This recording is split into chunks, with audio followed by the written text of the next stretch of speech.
여룻바알이라고 불리기도 하는 기드온과 그와 함께 있던 모든 백성들이 아침 일찍 일어나 하롯셈에 진을 쳤습니다. 미디안의 막사는 그들의 북쪽 모래 고원 근처의 평원에 있었습니다. 기드온에게 말씀하셨습니다. 내가 너와 함께하고 있는 백성들의 손에 미디안 사람들을 넘겨주려고 하는데 백성이 너무 많다. 이스라엘이 내가 아닌 자기 스스로를 자랑하며 내 손이 나를 구원했다고 말하지 않게 하기 위함이다.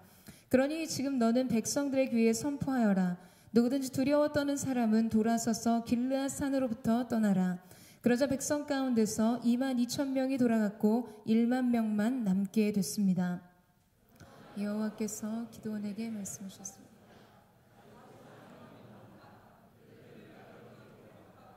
그러면 거기에서 너를 대신해 내가 그들을 시험하겠다. 내가 이 사람은 너와 함께 갈 것이다 라고 내게 말하면 그가 너와 함께 갈 것이요 내가 이 사람은 너와 함께 가지 않을 것이다 라고 내게 말하는 사람은 가지 않을 것이다.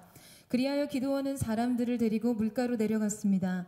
여호와께서 기드온에게 말씀하셨습니다.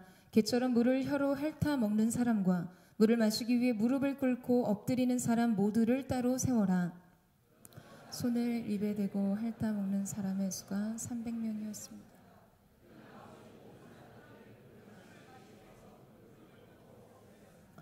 여호와께서 기드온에게 말씀하셨습니다. 물을 핥아 먹는 사람 300명으로 내가 너희를 구원하고 미디안 사람들을 내 손에 넘겨주겠다. 다른 모든 백성들은 각각 자기가 사는 곳으로 돌려보내라. 그리하여 기드온은 300명만 남기고 다른 모든 이스라엘 사람들은 각각 자기의 집으로 돌려보냈습니다. 그들은 돌아간 백성들의 식량과 나팔을 손에 들었습니다. 미디안 군대는 기드온이 있는 평원 아래쪽에 있었습니다. 아멘. 할렐루야. 오늘도 주님 바라보는 모든 자에게 우리의 평안이 되시며 우리 인생의 새 소망을 주시는 참 좋으신 주님의 이름을 찬양합니다. 우리 그 신실하신 하나님 앞에 우리 큰 함성과 박수와 영광과 찬양의 박수 올려드리며 나가기를 원합니다. 오늘도 주님 보좌만 높임을 받아주시고 주님 찬양받기 합당하신 주님만 영광을 받아 주시옵소서. 할렐루야. 할렐루야. 사랑하는 여러분, 성령 충만하십시오. 말씀 충만하십시오. 오늘 우리가 함께 드리는 이 예배가 우리를 다시 살리는 생명의 사건과 같게 되기를 주님의 이름으로 축원합니다. 누구나 자기 인생의 이 버킷리스트를 가지고 있을 거라는 생각을 하는데요. 저는 어린 시절부터 기회가 될 때마다 여행을 많이 다녀서 그런지 개인적으로는 여행지에 대한 관심이 많이 있습니다. 최근에 도보로 여행하는 이 스페인의 산티아고 순례길에 대해서 보다가 아주 흥미로운 이야기를 접하게 되었어요. 그것은 쇠유라는 프로젝트에 대한 것이었습니다. 이 쇠유는 프랑스어로 경계 또는 문턱이라는 의미를 가지고 있는데요. 프랑스의 독특한 교육 방법을 말해줍니다. 여러분, 프랑스에서는요, 이 비행 청소년을 교화시키고 사회에 복귀시키기 위해서 이 치유 상담소와 더불어서 그에 대한 쇠유 프로젝트를 운영하고 있습니다. 범죄 청소년들에게 징역을 대신해서 1,800km에서 2,000km를 걷게 하는 것인데요. 자발적으로 그것을 선택할 기회를 주고 쇠유 프로그램에 참여를 하게 되면 이 비프랑스어권에서 약 3개월간 1,800km를 걷게 됩니다. 동행인으로서는 이 치유 상담사와 함께 속도를 맞춰서 걷는 중에는 누구도 만날 수 없고 말할 수 없어요. 특별히 이 세 가지 물품을 소유하는 것이 금지되어 있는데요. 그것은 휴대폰과 음악, 그리고 음주나 마약입니다. 우리 청년들 중에서도 이런 것들이 금지되는 상황을 굉장히 어렵게 생각하는, 어렵게 여기는 분들이 아마 꽤 있을 거예요. 물론 마약은 아니겠죠. 설마 음주도 아니겠죠. 그냥 핸드폰일 거예요. 믿습니다. 네. 쇠유의 이런 프로그램은, 이런 조치는 자기 마음과 나누는 대화를 방해하는 모든 것을 차단하는 것이에요. 처음에는 자신이 왜 이 길을 걷고 왜 외부 세계와 완전히 단절되어야 하는지에 대한 저항이 일어나지만 걷는 과정들을 통해서 청소년들의 인격 형성에 근본적이고 지속적인 변화를 이끌어낸다는 사실을 확인하게 되었어요. 걷다가 쇠이유를 넘어선 아이들이 개과천선을 한다는 것이죠. 자기 존재의 문제를 회피하지 않고 직면한 후에 자기의 삶의 이유와 목적, 그 의미를 발견하게 되고 그로 인해서 이전과는 완전히 다른 삶을 살게 된다는 것입니다. 그래서 그렇게 자기 인생의 삶의 문턱과 경계를 넘어서고 싶은 사람들이요, 수천 킬로미터를 걷는 일에 자발적으로 동참하는 일들이 일어났어요. 그 여정을 통해서 자신의 쇠유를 넘어서고 새로운 변화를 마주하게 되는 것이죠. 여러분, 우리 모두는 변화를 원합니다. 아주 근본적이고 본질적인 변화 말이에요. 그러나 그저 변화에 대한 기대로 때로 모든 것을 대신할 때가 있어요. 아주 피상적으로 신년 계획을 세운다거나 새로운 다이어리를 쓰고 새로운 다짐을 하는 것들로 말이에요. 자신의 쇠유를 넘어설 용기와 그 과정을 견딜 각오 없이 그냥 삶의 한계와 그 문턱을 넘어서는 기적을 바랍니다. 어떤 면에서 여러분, 변화의 방법은 아주 단순하고 아주 간단하지만 여러분, 우리는 그것을 직면할 용기가 없어요.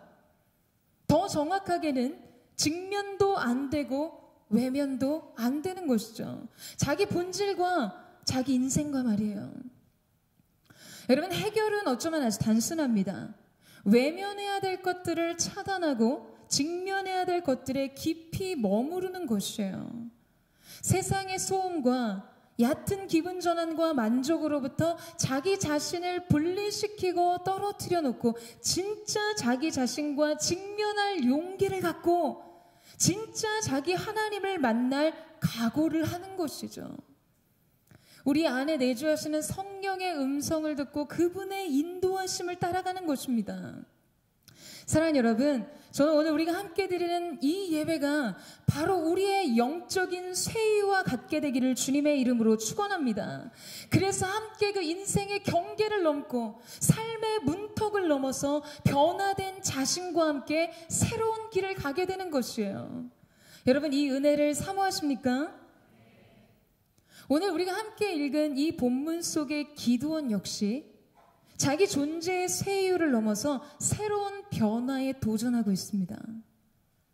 그는 본래 미디안 약탈과 그들의 공격이 두려워서요, 이 포도주 즙을 짜는 그 틀 속에 숨어서 타작을 했던 아주 약하고 보잘것없는 사람이었어요. 그런 그를 큰 용사라고 불러주신 하나님의 부르심을 따라 자기 인생의 거대한 쇠유를 넘어섰던 것이죠. 자기의 한계를 넘고 자기 인생의 문턱의 경계를 넘어서 하나님께서 그를 통해 하시는 새로운 역사 안으로 걸어 들어갔던 것입니다. 그리고 이제 그런 기도원을 통해서 하나님께서는 그분의 군대를 일으키세요. 오늘 본문 1절 말씀인데요. 우리 오늘 본문 1절 말씀을 다시 한번 함께 읽어보도록 하겠습니다. 시작.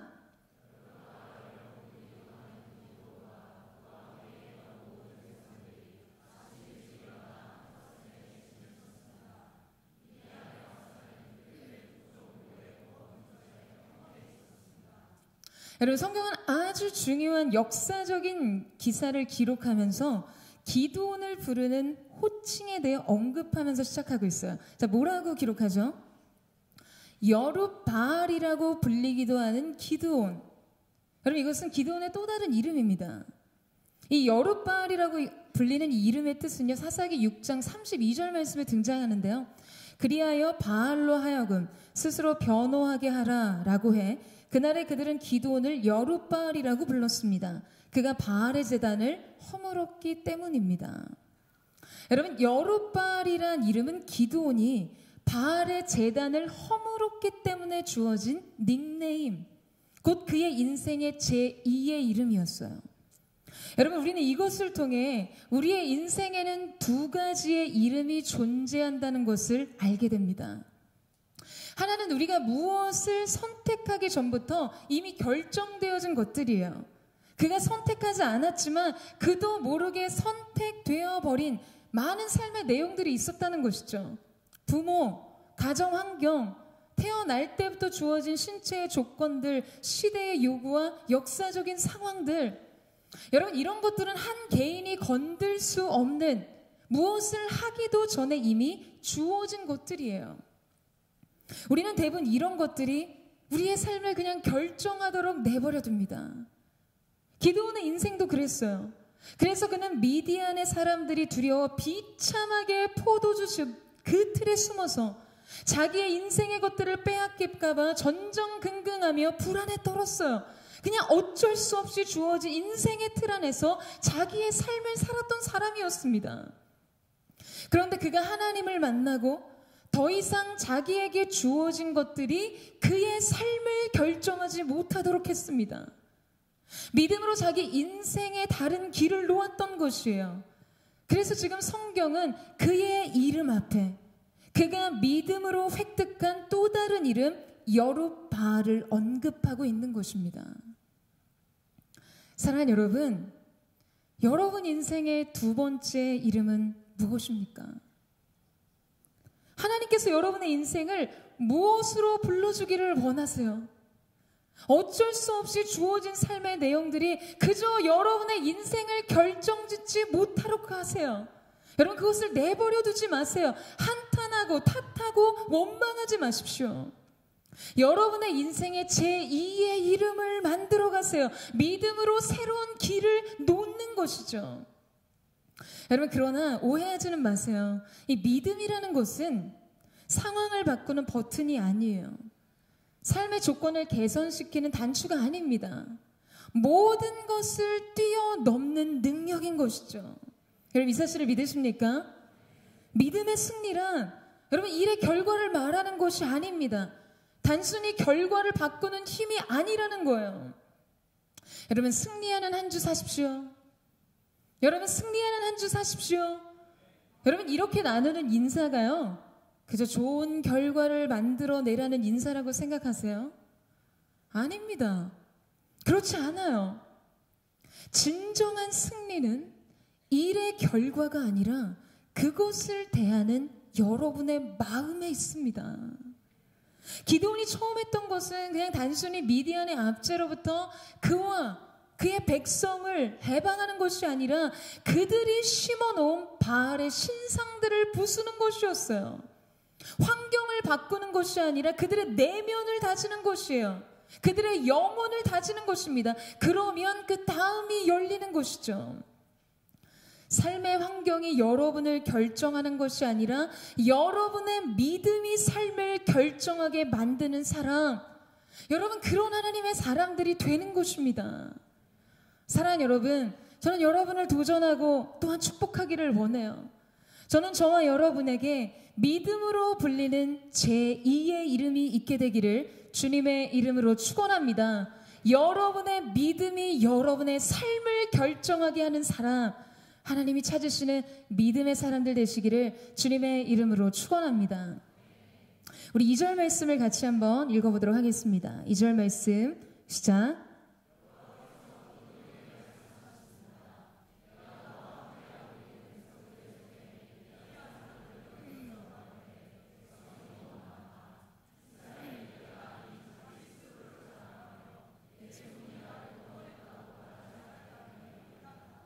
여러분, 이제 그 유명한 기드온의 300용사들을 만들어 가시는 이 하나님의 일하심과 일하심의 방식과 방법에 대해서 성경은 이야기해 주고 있어요.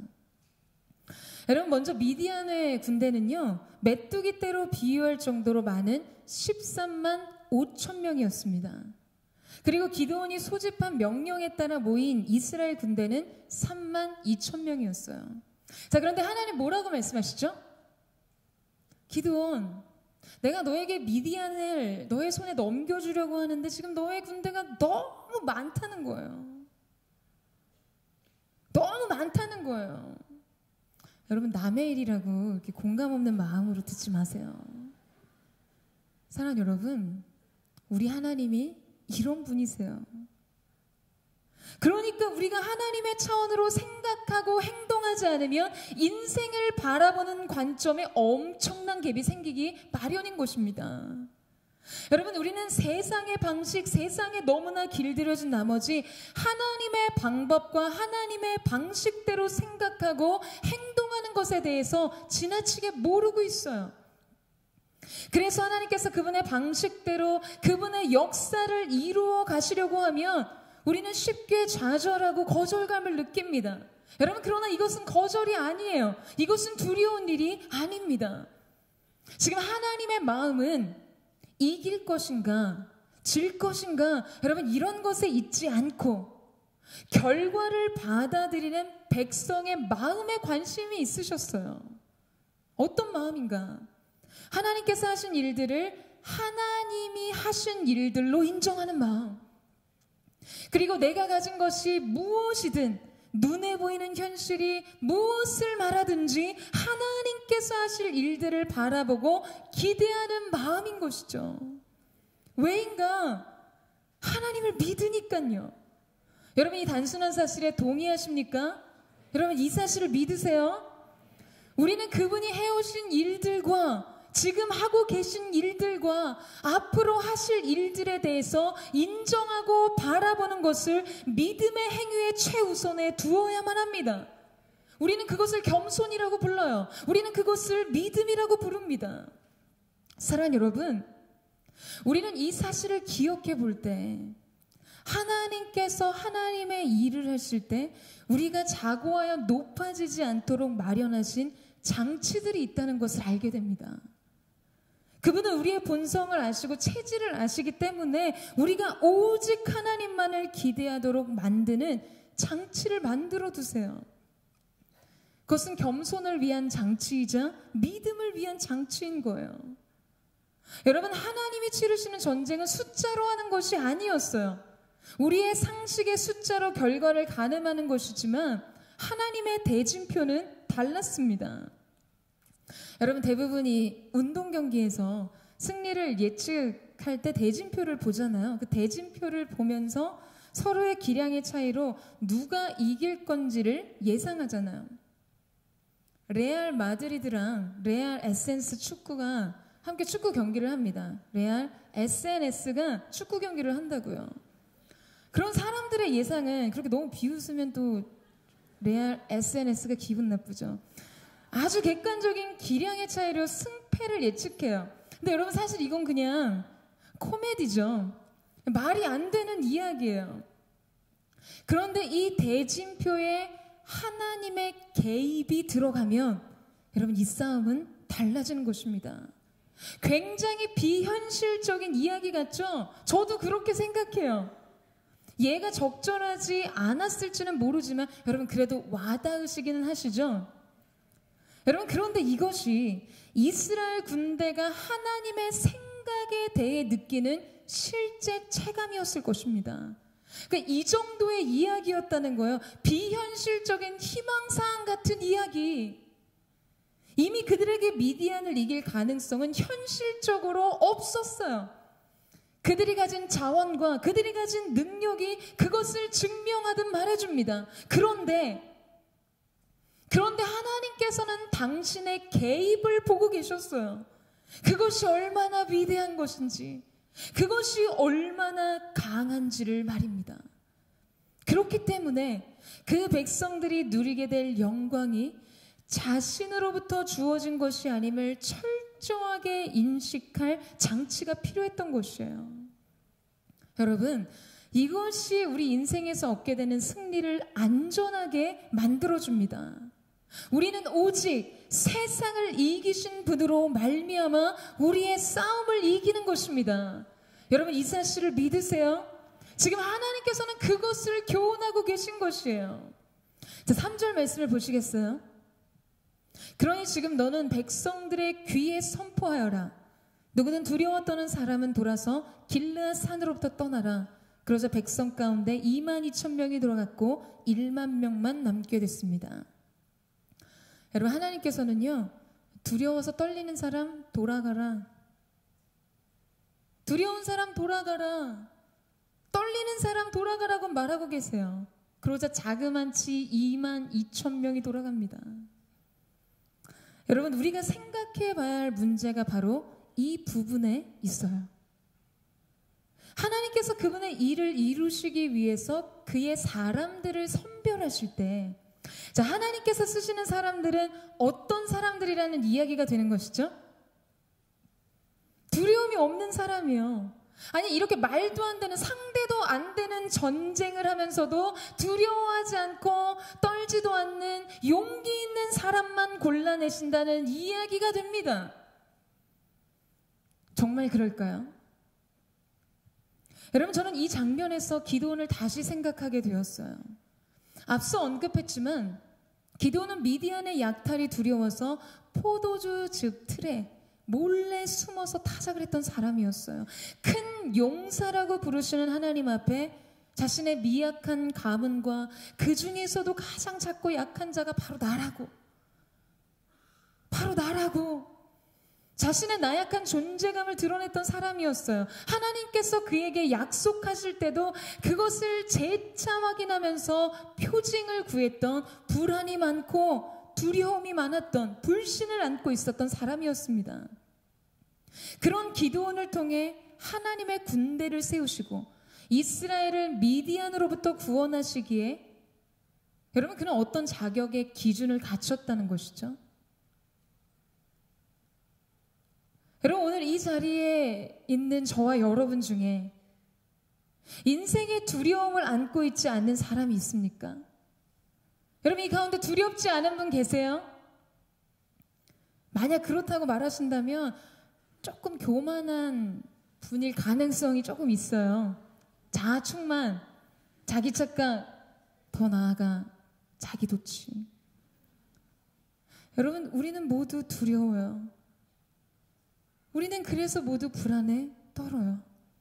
괜찮은 척 남에게 들키지 않아도 때로 자신에게조차 괜찮다고 말할지 몰라요.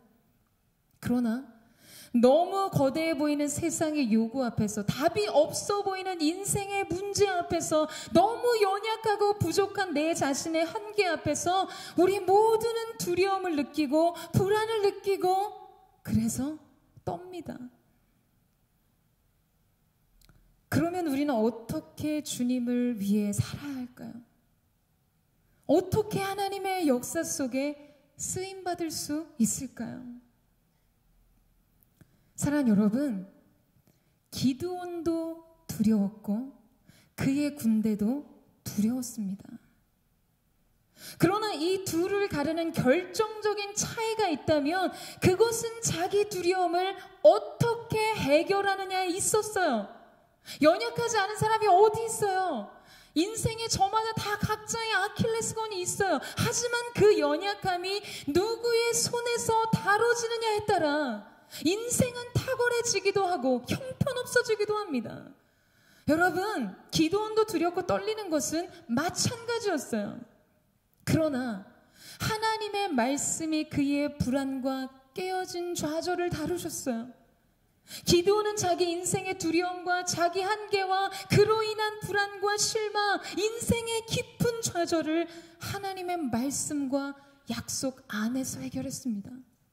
말씀으로 다스리고 믿음으로 소멸시켰어요. 여러분, 두려움과 불안은 믿음 없음의 결과이기 때문에 믿음이 부어지면 곧 소멸되고 사라집니다. 여러분, 이 사실을 믿으세요? 그래서 우리가 예배하고 말씀을 듣고 기도하고 하나님을 바라볼 때 평안이 임하고 자유가 있고 소망이 있는 것입니다. 제가 인상적으로 생각하는 장면이 있는데요. 그것은 풍랑 만난 제자들이 배 위로, 파도 위로 걸어오시는 예수님에 대한 이야기.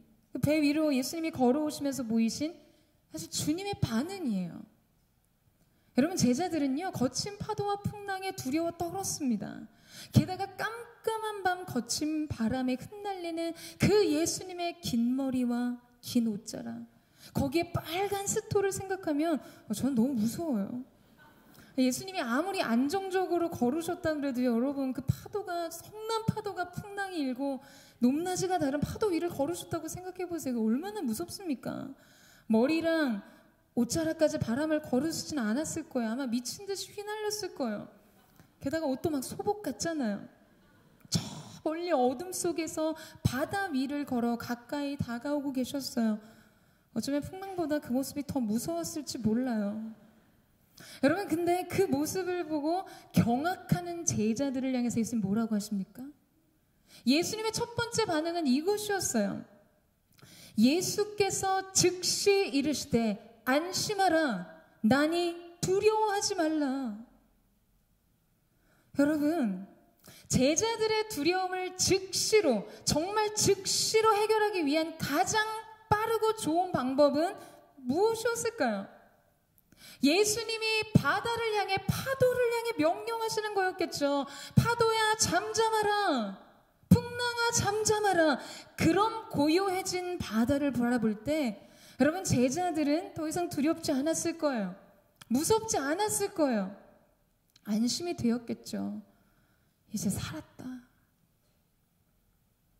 그런데 주님의 방법과 순서는 달랐어요. 예수님은 잠잠해진 파도로 평안을 얻기를 원치 않으셨습니다. 상황이 변해야 비로소 평안을 소유할 수 있는 것을 원치 않으셨어요. 그들에게 주어지는 평안은 절대적으로 예수님의 말씀 때문에 주어지는 것이어야 했습니다. 그들의 고통 가운데, 그들의 두려움 가운데를 걸어오시는 그 예수님이 누구신지, 그분이 무엇을 하실 수 있는지 믿는 그 순전한 믿음, 그래서 예수님 때문에 주어지는 평안, 약속에 근거한 평안을 누리기를 원하셨던 것이죠. 사랑하는 여러분, 믿음으로 얻는 평안이란 바로 이런 것입니다. 말씀을 붙들어서 얻는 평안, 말씀을 믿어서 끊어진 두려움을 보는 것 말이에요. 믿음의 실력을 발휘하는 순간은 바로 이런 순간입니다. 여전히 폭풍치고 있는 바다를 보고 있는데, 나다, 내가 왔다, 내가 함께 있다는 예수님의 그 말씀 때문에 두렵지 않은 것 말입니다. 예수님의 음성과 출렁이는 파도의 소리가 동시에 그들의 귓가를 울릴 때 무엇에 반응할 것인가? 여러분, 이 선택이 우리의 믿음이고,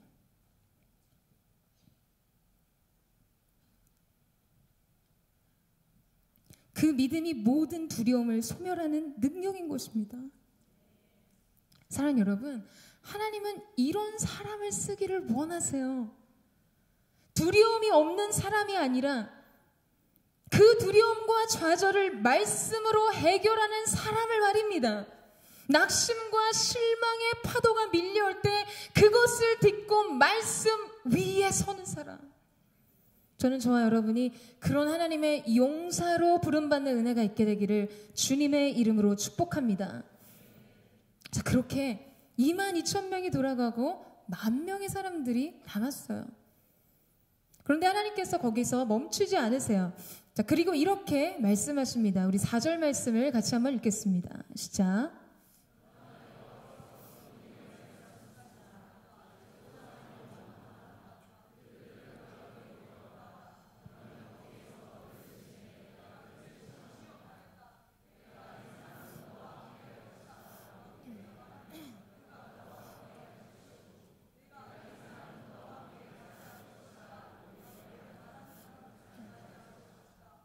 여러분, 아직도 너무 많다고 하세요. 그리고 하나님께서 다시 하나님의 선별의 기준에 대해서 말씀하시죠. 그러니까 물가로 데려가서 그들을 시험하겠다고 하세요. 하나님의 테스트, 두 번째 시험지가 나눠집니다. 기드온이 그들을 물가로 데리고 오자 하나님께서 문제를 내시는데요. 자, 5절에서 6절 말씀 보시겠어요? 같이 읽어볼까요? 시작. 개처럼 물을 혀로 핥아먹는 사람과 물을 마시기 위해서 그러자 손을 입에 대고 핥아먹는 사람의 수가 300명이었습니다. 그 나머지 모든 사람들은 물을 마시기 위해서 무릎을 꿇고 엎드렸습니다. 물을 마시는 방식으로 최종적 선별을 완성하시다. 여러분, 이것이 하나님의 어떤 한 수가 이 가운데 녹아져 있는 것일까요? 바로 이것에 어떤 하나님의 고수의 한 수가 녹아져 있는 것일까요? 여러분, 만약에 하나님께서 소수 정예의 군사로 아주 탁월하게 준비된 사람을 얻고자 하셨다면 하나님의 테스트는 용병술이나 군사 기술을 확인하는 것이 되어야 맞습니다. 그런데 그게 아니었어요. 그렇다면 하나님은 지금 무엇을 보시고 무엇을 찾으셨던 것일까? 여러분, 지금 이곳에 있는 10,000명은요, 기드온의 소집 명령을 받고 하롯에 모이기 위해서 고향으로부터 행진해 오느라 육신이 가란 상태였을 것입니다. 그들은 목이 말랐고 마실 물이 부족한 상태였을 것이에요. 샘과 거기에서 흐르는 시냇물에 이르렀을 때 지금 그들은 본능적으로 자신의 육신의 필요에 반응하게 되었을 것입니다. 그런데 두 그룹으로 나뉘었어요. 먼저 물을 혀로 핥아 먹었다는 것은 그들이 땅바닥에 완전히 엎드려 있다는 것을 보여주는 모습입니다. 무방비 상태였어요. 온전히 자기 필요에 집중한 모습을 보여준 것이죠. 그리고 또 다른 한 부류의 사람들, 무릎을 꿇고 엎드려서 손을 입에 대고 핥아먹은 사람들이었어요. 근데 성경은 여기서 손을 단수로 표현하고 있습니다. 자, 그렇다면 한 손, 남은 한 손으로 무엇을 하고 있었을까? 아마도 그들 손에 들려진 무기를 놓지 않은 채 고개를 완전히 떨구지 않고 주변의 경계를 살피며 그 물을 마셨을 것이에요. 그러니까 물을 마시는 순간에도 그들은 언제 적이 공격해올지 모르는 상황에 즉각적으로 대응하고 반응하기 위해서 자제력과 경계심을 보여주고 있었던 것이죠. 바로 자신의 지극히 개인적이고 인간적인 필요가 있는 순간에도 먼저 영적인 시스템이 작동되는 사람이었던 것이에요.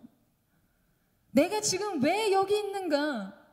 그것을 잊지 않고 그의 부르심의 사명을 자각하고 인식하고 있는 사람인 것입니다. 사랑하는 여러분, 하나님께서 그분의 역사를 이루실 때 사용하는 사람들은 어떠한 사람들입니까? 태도가 준비된 사람이에요. 능력이 아닌 태도로 인생을 사는 사람들 말입니다. 모든 순간 자신의 최선으로 반응하는 사람들이에요. 하나님은 그것을 보시고 그것을 찾고 계셨어요. 어떠한 상황 속에도 자기 삶의 태도의 평균을 가지고 있는 사람들 말이죠. 여러분, 그렇다면 그 태도란 무엇일까요? 제가 여기서 말하는 태도란 단순히 어떤 성실함과는 좀 다른 의미예요. 단지 해야 될 것을 착실히 다하고 꾸준하게 한결같이 자기 할 일을 해내는 것을 말하는 게 아니라는 거죠.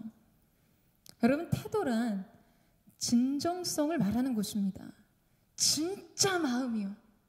진짜 살아있는 그 마음, 백의 마음, 백을 향한 마음, 계속해서 그 백을 추구하는 마음, 우리가 전심으로 라고 말하는 그 전부를 건 마음 말이에요. 여러분, 진정성을 가진 신앙이라는 것이요, 그냥 감상에 젖은 어떤 충만한 상태를 말하는 게 아니에요. 감상에 젖은 마음은 쉽습니다. 그리고 쉽게 사그라들어요. 진정성이란 그 안에 엄청난 치열함이 담겨 있습니다. 제가 언젠가 TV에서 유명한 도예가에 관한 다큐를 본 적이 있었어요. 우리가 흔히 장인이라고 부르는 무형문화재 같은 분이었습니다. 옛날 선조들의 방식을 고수하면서 정성스럽게 진흙을 빚고 고운 모양으로 다듬어서 유약이 발린 도자기가 뜨거운 가마에서 나오게 됩니다. 그 도자기를 손에 들고 햇빛 아래 이리저리 돌려보면서 면밀히 살펴보는 거예요. 야, 역시 장인이 구운 도자기는 다르구나. 진짜 아주 아름답고 신비롭다. 그렇게 생각하는 순간 이분이 돌망치를 들고 도자기를 땅 하고 깨버리시는 거예요. 그래서 제가 진짜 깜짝 놀랐어요. 아니, 지금 뭐 하시는 건가? 완전 도자기 멀쩡해 보이는데 저걸 왜 깨? 그런 생각을 채 하기도 전에 그 다음에 그 모양의 자태를 가진 멀쩡한 도자기를 손에 들고는 또 깨버리는 거예요. 제가 이 다큐를 보면서 일단 놀랐던 것은 지금 이분이 자기가 만든 도자기나 그릇의 대부분을 깨트려 버린다는 거예요. 100개를 만들면 90개 이상을 깨버립니다. 어떤 때는요 100개를 굽고도 한 개도 못 건지고 다 깨버리는 경우가 허다하다라는 이야기를 들었어요. 제가 그걸 보면서 너무 안타깝게, 아니 저걸 왜 깨나, 저기 어디지? 저분이 망치를 들고 깨기 직전에 나를 주시오 뭐 이러고 다 가지고 오고 싶은 마음이 드는 거야. 아니 저거 주워다가 내다 팔아도 꽤 될 것 같은데, 아니나 다를까 그분 옆에 계시던 아내분이요, 남편이 멀쩡한 그릇들을 사정없이 깨버리는 바람에 분통이 터진다는 듯이 이렇게 말씀하셨어요. 아니 저것들 한 개라도 시장에 갖다 내다 팔면 얼마나 비싼 건데, 아니 왜 저 아까운 것을 다 깨트려 버리는지 모르겠어. 우리 남편은 미쳤어. 저거 미쳤어. 여러분, 이것이 평범한 사람들의 상식이죠. 그런데 비범한 사람들의 사고와 선택은 다릅니다. 그때 이 장인이요, 굉장히 담담하게 담백하게 뱉은 그 한마디 말이 제게 너무나 인상적으로 남아있어요. 덜 좋은 것을 과감하게 깨버리지 않는 한 가장 좋은 것을 얻을 수 없어요. 여러분, 저는 정말 이 말 속에서 진정한 장인의 삶이 전하는 깊은 감동을 느꼈습니다. 그럼 제가 뭐에 감동했나요? 저는 도자기 몰라요. 그리고 실제 그분의 작품이 어느 정도의 가치가 있는지 그 탁월성과 능력에 대해서도 잘 몰라요. 그러나 저는 깊은 감동과 도전을 받았어요. 무엇에? 이분의 삶의 태도에 대해서 말입니다. 저는 장인이라고 부르는 사람들의 삶이란 가장 좋은 것을 얻기 위해서 덜 좋은 것을 과감하게 포기하는 사람들이라는 생각을 했어요.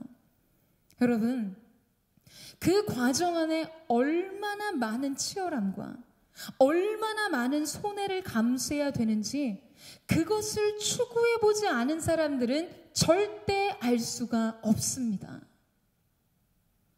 여러분, 하나님 앞에 있는 우리에게 바로 이 마음이 필요한 것 아닐까요? 여러분, 차선을 포기할 수 있는 믿음이 필요해요. 차선은 최선의 적입니다. 우리가 차선에 흔들리면, 자꾸 차선에 의지하고 기대서면요, 결코 최선이 나올 수가 없어요. 최선에 대해 적당히 타협하게 됩니다. 최고의 것을 드리기 위해서는 조금 덜 좋은 것, 조금 덜 좋은 것을 거절하는 결단이 있어야만 합니다.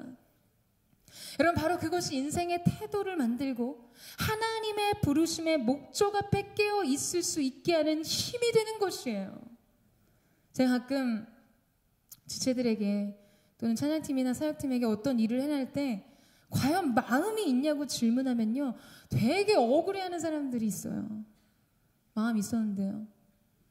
저도 잘하고 싶었는데요. 그래서 이렇게 자원해서 시간 들여서 노력하고 있는 건데요.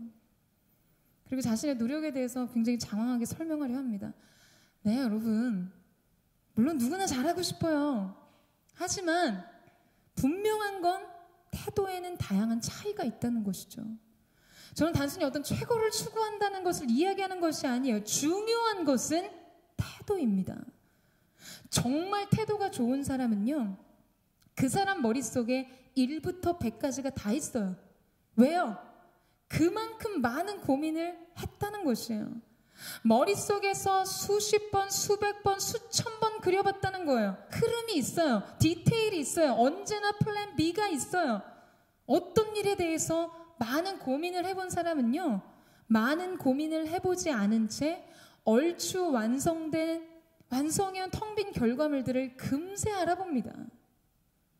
여러분, 마음이 있고 없고 그런 유무를 말하는 것이 아니에요. 정말 그 마음의 전부가 정말 그 일에 쏟아 부어져 내렸느냐를 질문하는 것이에요. 여러분, 고민해 보세요. 여러분의 전부는 어디에 부어지고 있습니까?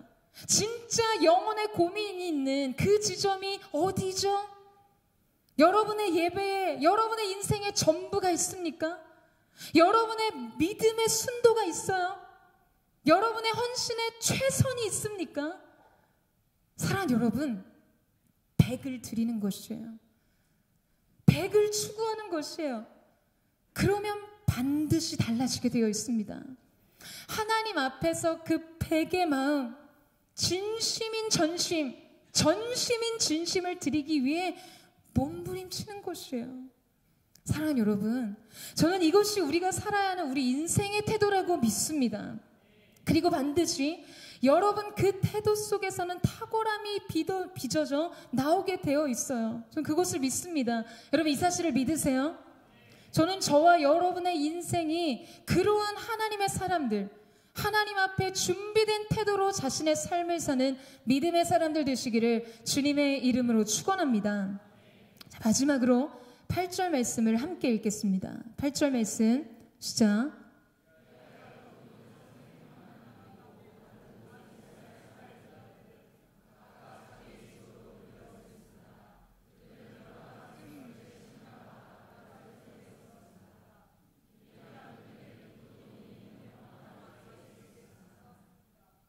그리하여 기드온은, 여러분 한번 생각해 보세요. 이 모든 과정은 기드온에게 엄청난 도전이었을 것입니다.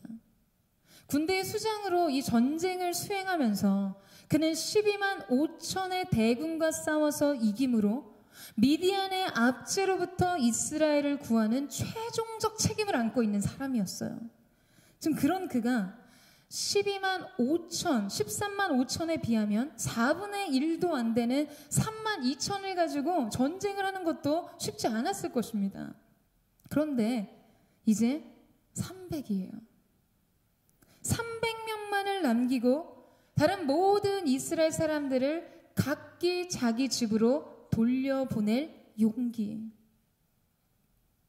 여러분, 이 믿음과 순종과 겸손이 없이는 하나님의 역사 속에 기록된 기드온의 300용사도 없습니다.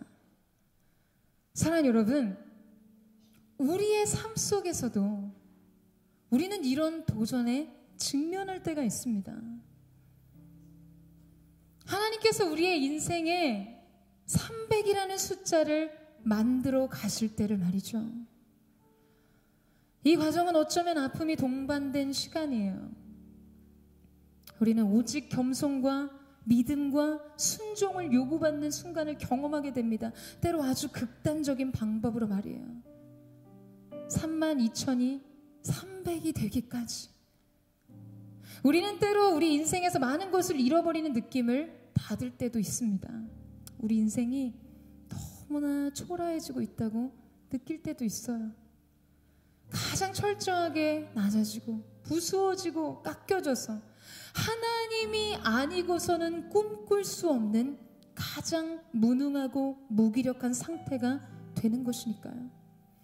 기분 좋은 경험은 아니죠. 즐거운 요구는 아닙니다. 받아들이기 어려운 과정일 때가 많아요. 저 또한 하나님의 군사가 되기까지 제 인생의 3만 2천의 그 숫자를 300으로 만들기 위해 정말 뼈를 깎는 고통을 느끼는 것 같을 때가 있어요. 그래서 하나님 앞에 몸부림치게 됩니다. 그러나 우리가 기꺼이 하나님께서 하실 일들을 위해 우리 인생의 300이라는 숫자를 받아들일 때 비로소 저와 여러분은 하나님께서 하실 일들을 보게 되는 것이죠. 우리는 하나님 나라의 길이 남을 그분의 군대, 그분의 용사가 될 것입니다. 여러분 이 사실을 믿으십니까? 여러분 기드온의 300 용사는 미디안의 13만 5천 명의 군사들을 진멸합니다. 기이한 방법으로 하나님은 기드온의 용사들을 이기게 하셨어요. 이것은 상식을 뛰어넘는 모든 가능성을 역전한 결과였습니다. 사랑하는 여러분, 이것이 바로 하나님의 방법이에요. 하나님의 뜻은 하나님의 뜻대로 이루어져야만 합니다. 여러분 인생에 전적으로 하나님만이 하실 수 있는 것들을 바라보세요. 전심으로 하나님을 의뢰하세요. 여러분의 인생의 300을 그분께 맡기십시오. 그러면 우리 인생에 무력해 보이는 이 숫자가 여러분, 인생의 가장 거대한 13만 5천을 진멸하는 기이한 일을 보게 될 줄로 믿습니다. 사랑하는 여러분, 이 사실을 믿으십니까? 이 사실을 믿으세요? 우리의 삶 속에 그렇다면 하나님이 우리의 인생을 300의 숫자로 만들어 가시는 그 과정을 직면할 준비가 되어 있으세요? 여러분, 우리가 이 도전을 직면할 수 있는, 우리 인생의 쇠유를 넘어설 수 있는 이유는 그가 혼자 걸었던 길이 아니었던 것처럼 우리 인생에 진정한 동행자가 있다는 사실 때문입니다. 우리 인생의 치료자가 되시고, 우리 인생의 위로자가 되시고, 우리 인생의 상담자가 되시고, 우리의 인생의 모든 것이 되시는 그분이 함께 하세요.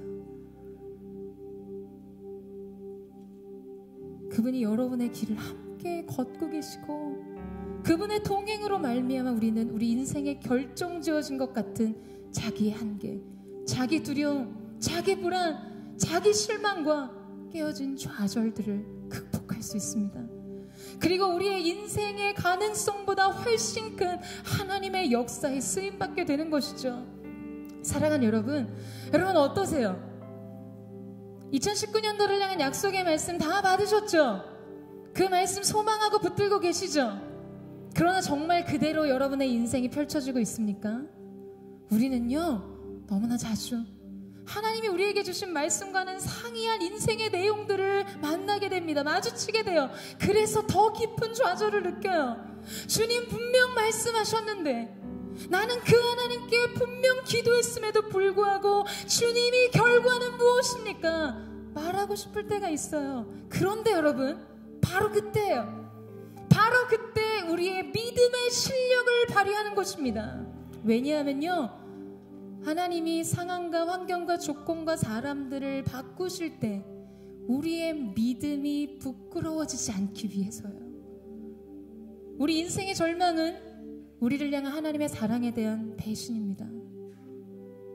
저와 여러분이 쉽게 빠지는 낙심과 절망은 우리 인생을 향한 하나님 은혜에 대한 불신이에요. 처절한 불신입니다.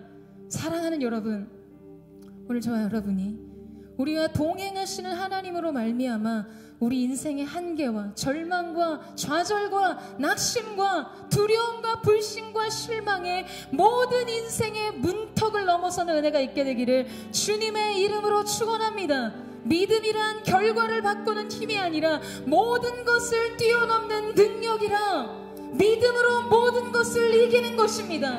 믿음으로 적군의 답을 뛰어넘는 것이에요. 오늘 이 시간 우리가 함께 찬양하며 기도하며 나아갈 때 여러분, 주님을 바라보세요.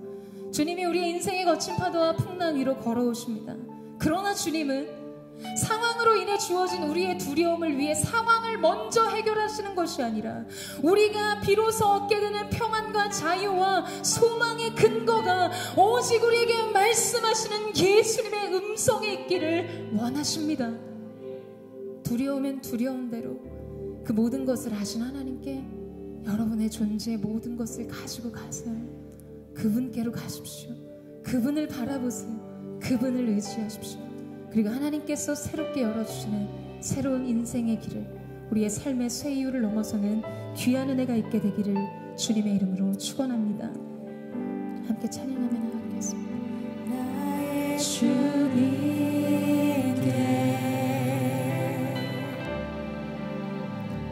찬양 드리며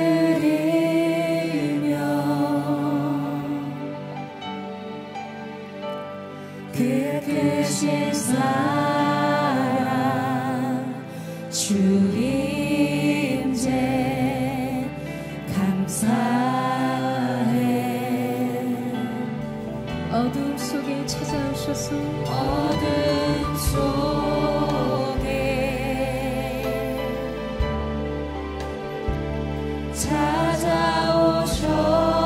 찾아오셔서 주님의 영광, 주님의 영광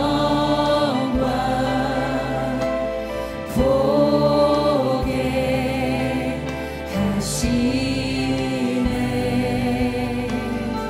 의심하는 나를 의심하는 나를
정직하게 우리를 부르신 하나님의 임재 앞으로 나아가기를 원합니다. 우리 모두는 두려워요.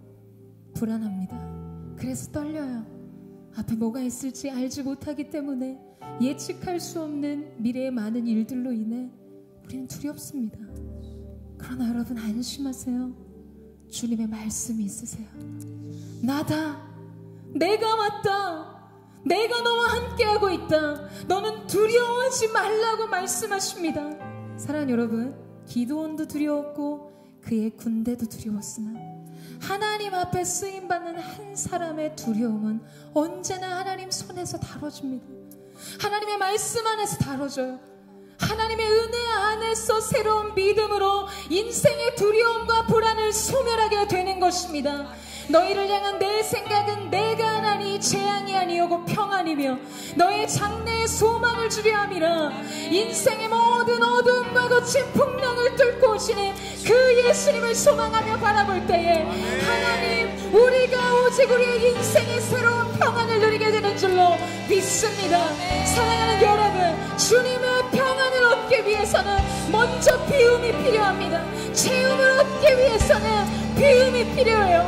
거룩하신 주님, 우리가 우리의 영혼의 빈잔을 주님을 향해 높이 들기를 원합니다. 하늘의 문을 여시고 주님 오셔서 주님의 평강과 은혜로 주님의 긍휼로 우리의 인생을 채워주시옵소서. 우리 그렇게 전심으로 하나님의 얼굴을 구하며 우리 주의 마음을 증거하시며 동상으로 기도하겠습니다. 주여, 거룩하신 주님, 우리가 우리의 인생의 두려움의 경계 앞에서, 우리가 우리의 인생의 낙심에 못하겠어 그 믿음의 주에 온전케 하시는 예수님을 바라보며 나아가기를 원합니다.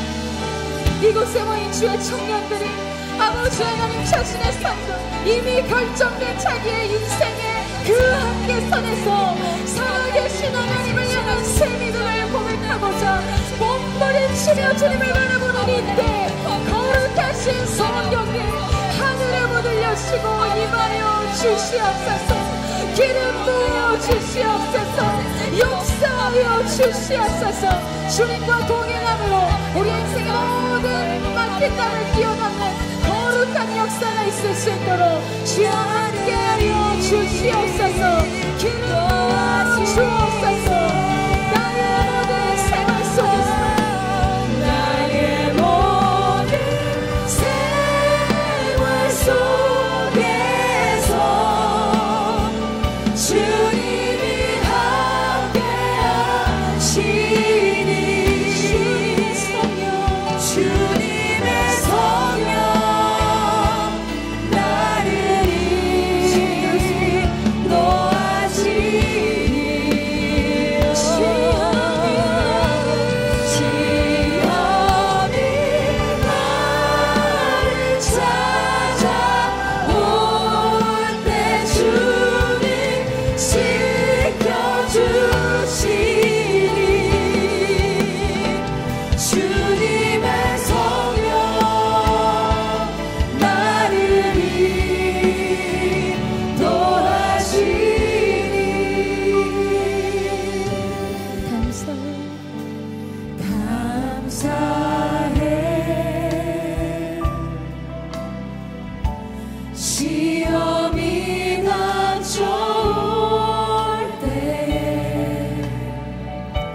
주께서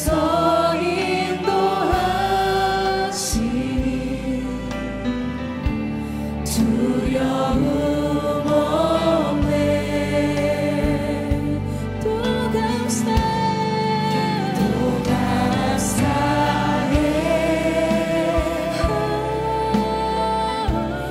고통이 찾아올 때에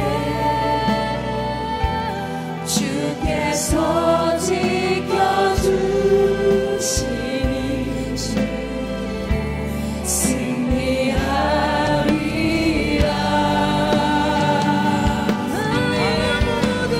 나의 모든 생활 속에서 주님이 함께 하시니 주님의 성령 나를 인도하시니 시험이 나를 찾아올 때 주님 지켜주시니 주님의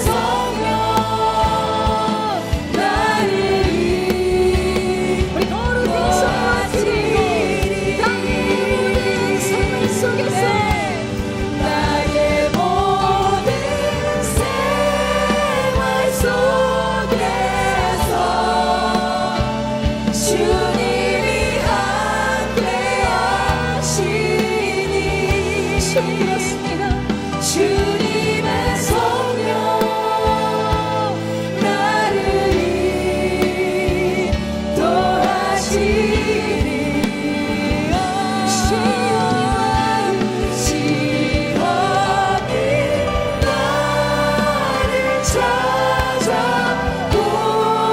때 주님 지켜주시리.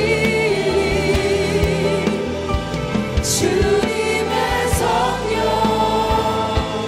나를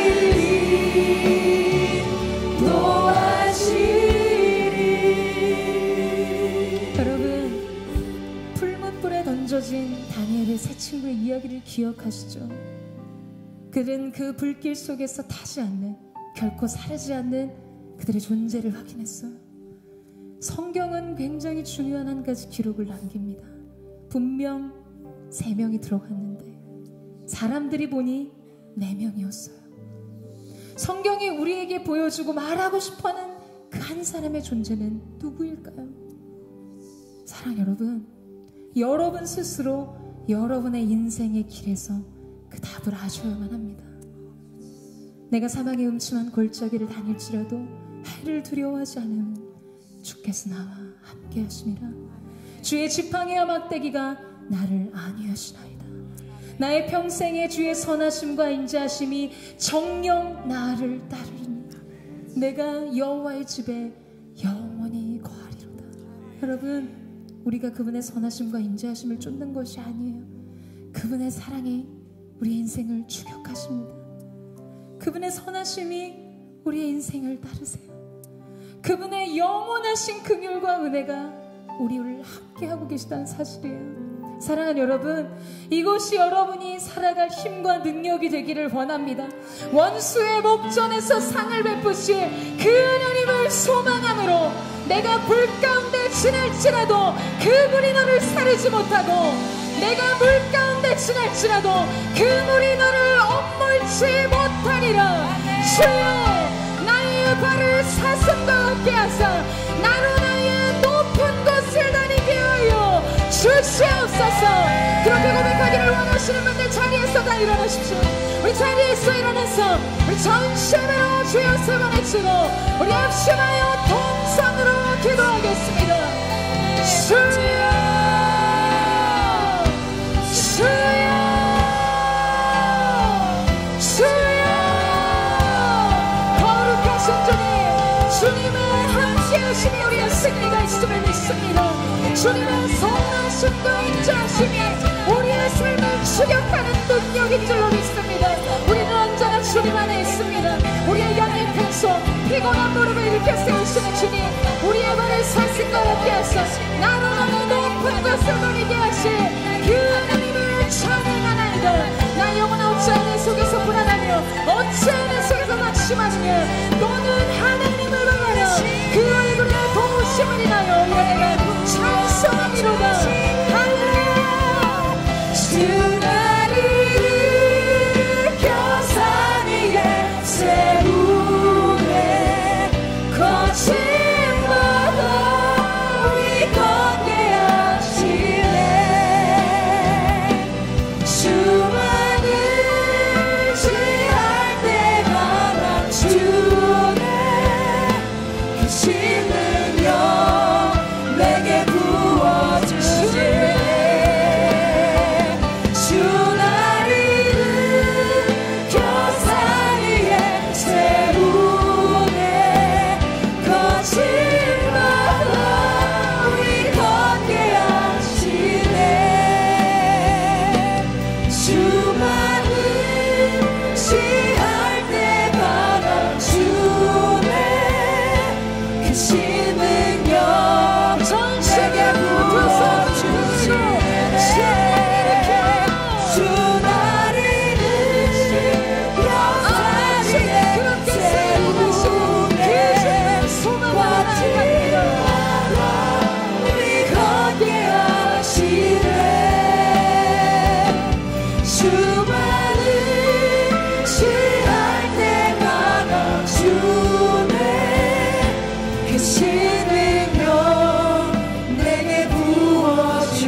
역사하시를 믿으십니까?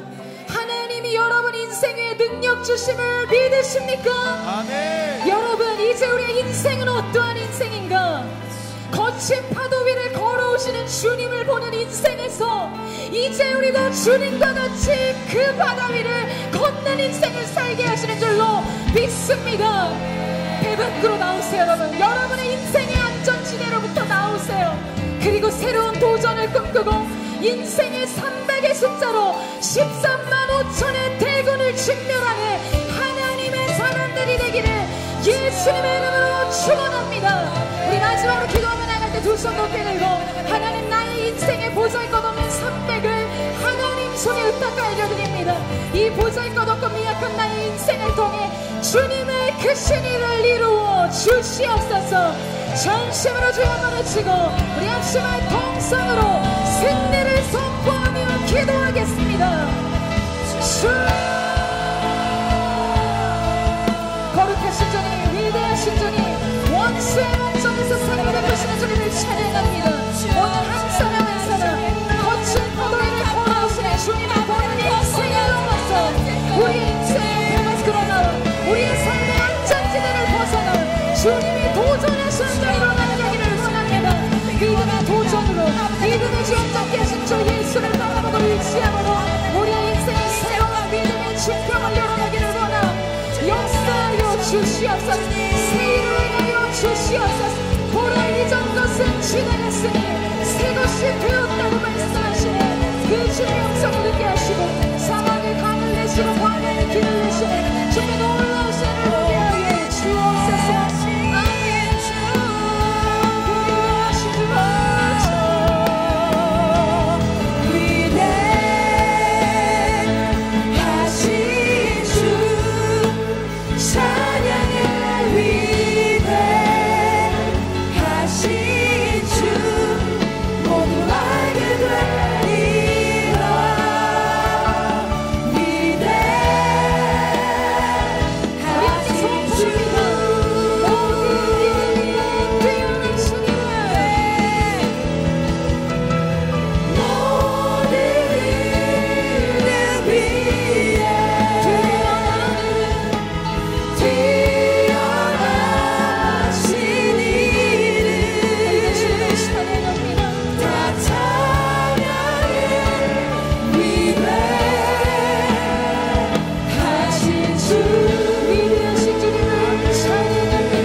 주님을 찬양합니다.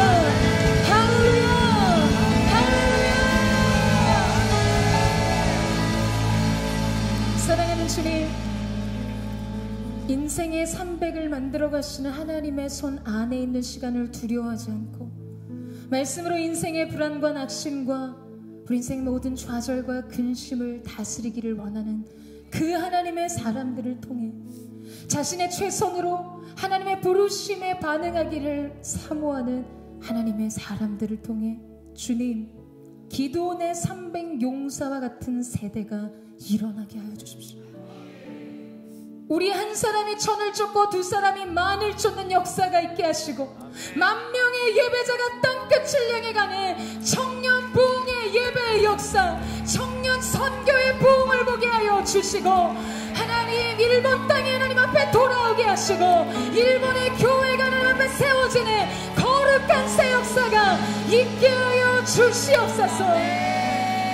우리는 미약하지만 주님, 그것은 중요하지 않습니다. 우리는 오직 하나님만이 하실 수 있는 그 꿈을 꾸는 사람들, 하나님만이 이루실 수 있는 그 비전을 바라보는 사람들이 되기를 바라오니, 사랑하는 SS 공동체 믿음의 청년들의 2019년도 한 해가 자신의 인생의 300을 보되 하나님의 크심을 보는 시간, 하나님이 그 미약한 자신의 인생으로 미디안의 모든 압제를 결박하시고 해방하시는 하나님의 영광의 새날을 맞이하게 하여 주옵소서. 그렇게 우리와 함께 하실 주님을 찬양하며 감사드리며 살아계신 예수님의 이름으로 기도드립니다. 아멘. 우리 하나님 앞에 감사와 찬양과 영광의 큰 박수 올려드리며 나아가겠습니다. 새 일을 하신 주님의 이름을 찬양합니다.